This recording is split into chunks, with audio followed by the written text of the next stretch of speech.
munitions! They're sinking the fishing boats! You must believe those fishermen strayed into their waters. These scoundrels must pay! And would you look at that? Standing right in our way, and we'll say sink every last one of them. For once, I find myself agreeing with you, Shay. Stranger things have happened. I've played these new Assassin's Creed games out of order. In most regards, gamers should play Rogue before they touch Unity. Though I personally enjoy Unity more, Rogue ties together the stories of Assassin's Creeds 3, 4, Freedom Cry, and Unity into one neat package. For those who aren't in the know, Rogue takes place after 4 and before 3. But beside the story, I found myself a little jarred going back into the older game mechanics after enjoying some of the new and improved ones in Unity. Rogue is the story of Shay Cormac, a younger assassin who, after too much berating from the assassin leadership and too many missions that caused more harm than good, decides to fight back against the assassins and eventually joins the Templar Order. The game itself incorporates a lot of assets from Assassin's Creeds 3 and 4. The sailing is back, complete with all the shanties and naval combat. To me, I wish there was more time spent out on the open seas rather than the claustrophobic rivers and inlets. I did play 1 or 2 battles in some choppy waters, but not many. Most of the memorable battles in Black Flag took place in the middle of storms and gigantic waves. The controls are the same here, but somehow without the bombastic weather effects, it feels less dynamic and rewarding.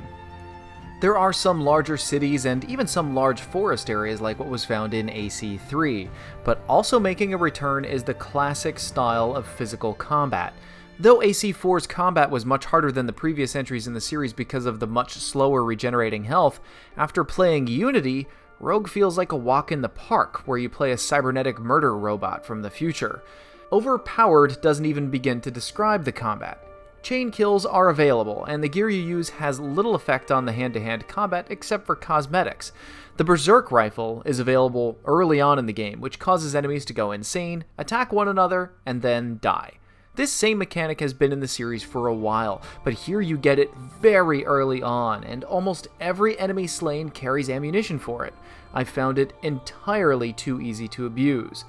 There's even a grenade launcher. Seriously? A grenade launcher? The crafting system is back where you can build new gear for Shay based on animals you've hunted, and you can upgrade your ship Morrigan using materials and money stolen from other ships at sea. Upgrade schematics for the most elite ship parts are found in treasure chests scattered across the world. Making its way into the single player from the multiplayer is the Whisper and Directional Location system used to find hidden assassins in the environment. Truth be told, it's a pretty clever use of the tool, because assassins will jump you from rooftops, haystacks, or rush you from hidden benches.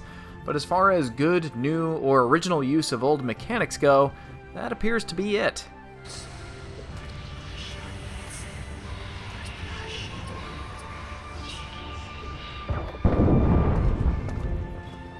In borrowing so much identity from other Assassin's Creed games, including Ezio's family theme in the starting game menu, Rogue's biggest setback is that it doesn't have a true identity of its own, which almost seems impossible considering it's the only game in the series where you play as a Templar for the majority of the game.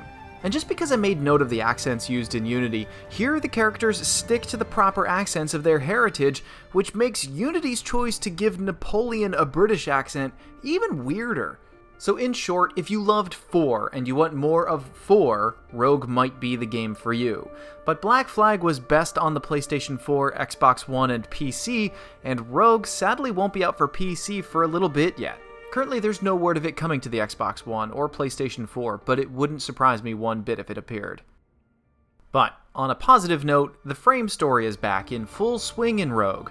There's a lot of recapping going on, but it also pushes the events outside the Animus a little bit further. To me, the most exciting thing from all this is that there were hints of taking the Assassin's Creed franchise to Kyoto. But 2 games in one season, let alone on the same day, is entirely too much. On its own, Rogue is a fair game. Good, not great, but based on what I've played, which was about 10 hours or so, I'd wait for it to go on sale or rent it for the weekend. And I'd definitely wait to see how it looks on PC, or if it's ever ported over to the current generation consoles.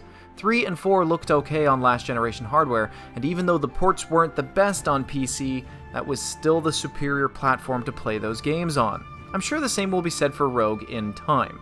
If you haven't played Black Flag or Unity, Rogue will seem much better. But for those of us who have played those games, Rogue might feel like too much of the same, or even a downgrade.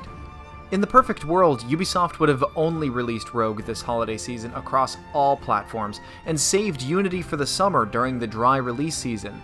Both games would have reviewed better. Both games would have been more appreciated by the players. Both games would have probably sold more. It would have given Ubisoft some time to tighten up those technical issues that Unity suffered from at launch. But 2 games on the same day, and I have to admit, I'm Assassin's Creeded out. Here, I feel Ubisoft has competed against themselves and lost. I fear that they've irreparably damaged the name of the franchise. I want to take another look at Rogue again, and maybe even complete it when the PC version hits the market.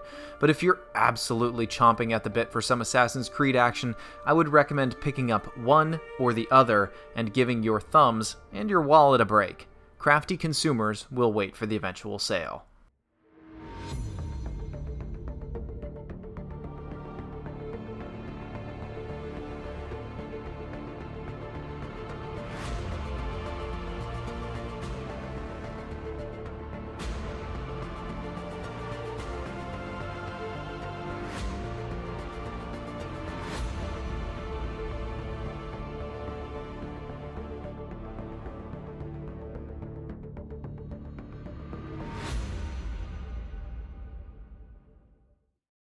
This video is made possible through generous fan donations on Patreon.